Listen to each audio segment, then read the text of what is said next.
Hey guys, welcome to a new video. I'm Stephanie West. I'm an LPC here in the state of Michigan. I want to share something that I'm going to try to give an anecdote that captures one of the ways people actually get triggered. Now, I think culturally we use the word triggered far too loosely. We're like, oh, I'm uncomfortable, I'm triggered. Oh, you looked at me wrong, I'm triggered.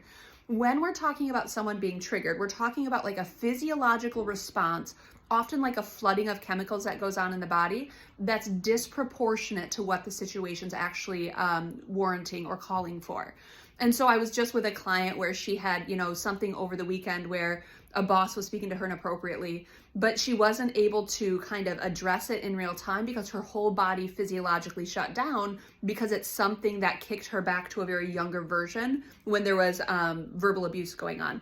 And so that's what we mean by actually being triggered. Now, there are other definitions that other people can land on, but when I'm walking it through with clients, it's not discomfort. It's this actually getting hijacked and having a physiological over response that isn't warranted for the context. And so I want to give a very clear anecdote.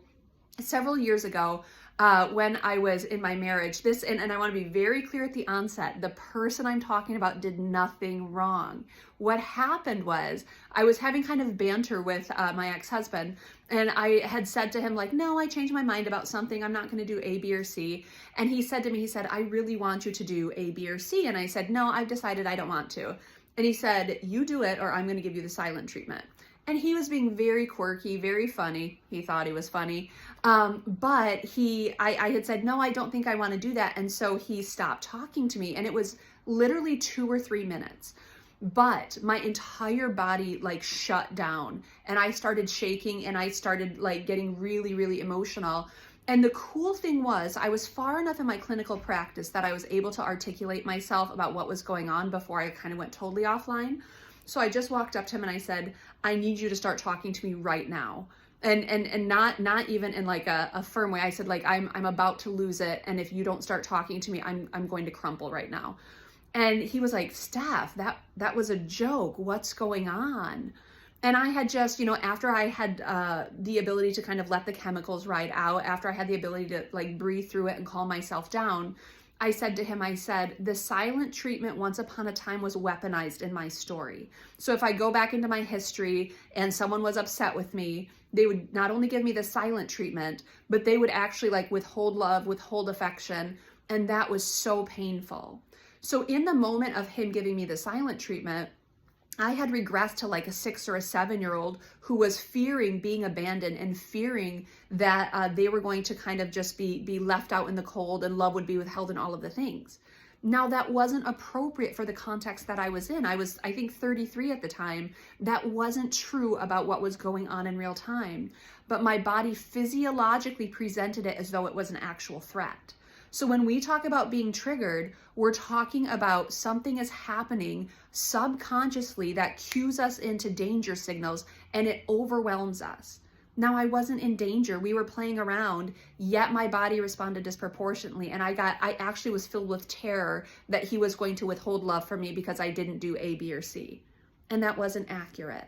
So the second thing I want to impart to you, not only what kind of that physiological state looks like, but also what you can do to move through it, is you either ask questions or you seek clarification, but you have to express your needs somehow. You have to be able to disrupt it and say, I'm shutting down right now because I'm perceiving this. I'm shutting down right now because you're giving me the silent treatment. Could you please speak to me?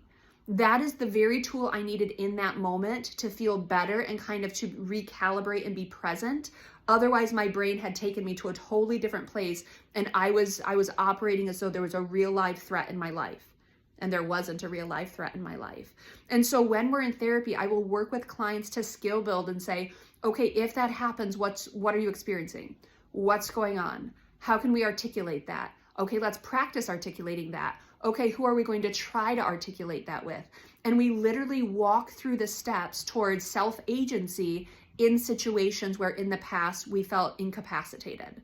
That's one of the really cool things we get to do in therapy, is we get to skill build. And one of the things we skill build is seeking clarification. Hey, this is what I'm experiencing. I need you to do this right now. Would you be willing to help me? And I just remember my ex-husband, he was so baffled. He's like, what? Like that just wasn't a thing. And I said, I know. What I know though is my body read it as a threat. My body was about to go offline and I was terrified. I was literally kind of internally experiencing terror. At my house, I'm age 33, there's not a threat around.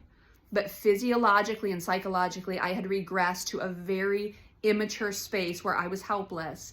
And so I had to bring him in on that and said, I need your help. I need you to start talking to me, please. If you do in fact get triggered, if you physiologically get overwhelmed, come see someone who can help you work through that.